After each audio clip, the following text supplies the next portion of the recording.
We are back here on Girl Talk. Guess who's here? My friend Sean, Custom Audio Video. It is so good to see you. It's good to see you. I feel like it's been a while. I know, it really does. I think Ian came last time and we had a good time. Good. But I'm glad to kind of come back and chat with you. So how has the pandemic and just changing times in 2020 impacted you all at Custom Audio Video? Yeah, so I mean, we're like everybody. We've had to kind of pivot the way that we do things. Because we're seeing a lot of change in people's needs. I think as individuals, we're all seeing different needs in our lives, and we're trying to take advantage of that to help our clients as much as possible. It's really interesting to me, and I hear a plane overhead too. We got planes and chickens and goats and all kinds of things.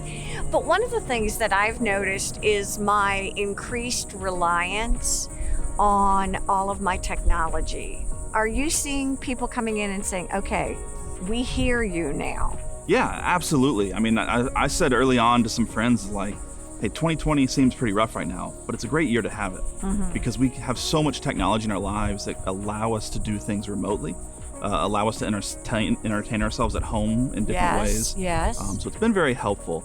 And we've seen with networking and stuff in people's homes that they need better networks to connect to the world from their home. And one of the things that you shared that you thought would be fun to talk about today is the way that business is conducting business these days. Right. Share with me a little bit about what that shift looks like for you all. Yeah, so we're looking kind of going into the future. Everybody's going to try to operate a little differently, at least, particularly remotely. I think we're starting to see more businesses going back to work. Okay. So we have maybe, like, take Custom Audio Video. We may be in the shop, in our store, but we need to work with another business. Oh, well, do we always go over and have that face-to-face contact? Or can we do it remotely? So we have a conference room set up where we can have those kind of meetings remotely. And we're seeing more and more businesses that want that kind of solution. Talk to me about what that would look like. Because it's funny, because I'm sitting here thinking individual Zooming kind of thing, but you're talking about something very different. A little different, but just on a different scale. I always say there's three things that are really necessary to it. Okay. So there's good audio and video, both in and out. Okay. Right? So you want somebody on the other side to be able to hear you, so a good microphone, but you also want to be able to hear them well. Okay. And then some sort of screen and camera combination to be able to see each other. Okay. Just like Zoom. Okay. And then you want connectivity. Wait, what'd you say? Connectivity. So very easy for you to connect to Zoom or Microsoft Teams. Connectivity. Okay, I was like, what is that? Okay. GoToMeeting. There's a lot of different programs out there that different people use for different reasons. So being able to connect to all of them. So you were talking about setting up almost a virtual conference room. What would that look like for most, or I guess for business, a bigger business, and then for more of an independent contractor? Yeah, so it's actually just kind of a business-sized version of what you have at home for Zoom. Okay. Some sort of computer internet connection. Okay. And then a camera and a microphone. Of course, if you're doing it for business, you want it to look a little bit more professional. Okay. Because your business matters to you. Yes. So we want your business to look like it matters to everybody else as well. So taking it seriously and making it something that is a priority. So let's say you are doing a business conference. Would you all go into a conference room and have a bigger screen, or right now when I think of a Zoom call, I'm on, a tablet, for heaven's sakes. And now I'm thinking, gosh, it would be great to be able to do conferences on bigger screens. Yeah, the screen size really has to do with, the room size, but then also how many people are going to be in a meeting at once. Okay. So for instance, sometimes we'll have somebody on the other side of the screen, and then there's 6 of us sitting around a conference table. Well, you need a bigger screen because we're going to be sitting away from it.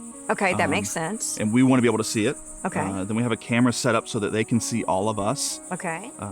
So it just really depends on how many people, who's going to be involved, really the specifics of the company situation. How technologically savvy do I need to be to manage these kinds of new business opportunities? Not that tech savvy at all. I want to hug him for that one. Yeah. Yeah. Particularly, if you're going to be working with somebody like us, we have a designer who is trained to help train you on those things.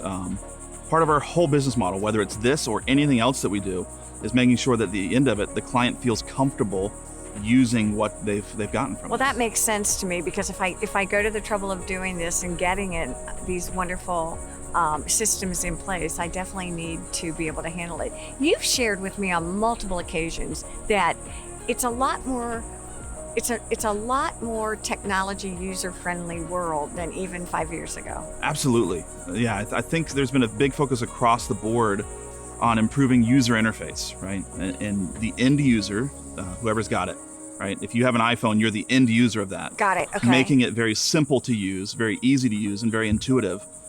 And we're seeing that certain trends are rising to the top. Such right? as? Well, take an iPhone, for instance. Okay. The way that it moves and operates has become such a cultural norm that you're starting to see it in other things. Oh, interesting. Because people realize, hey, what they're doing is good. Okay.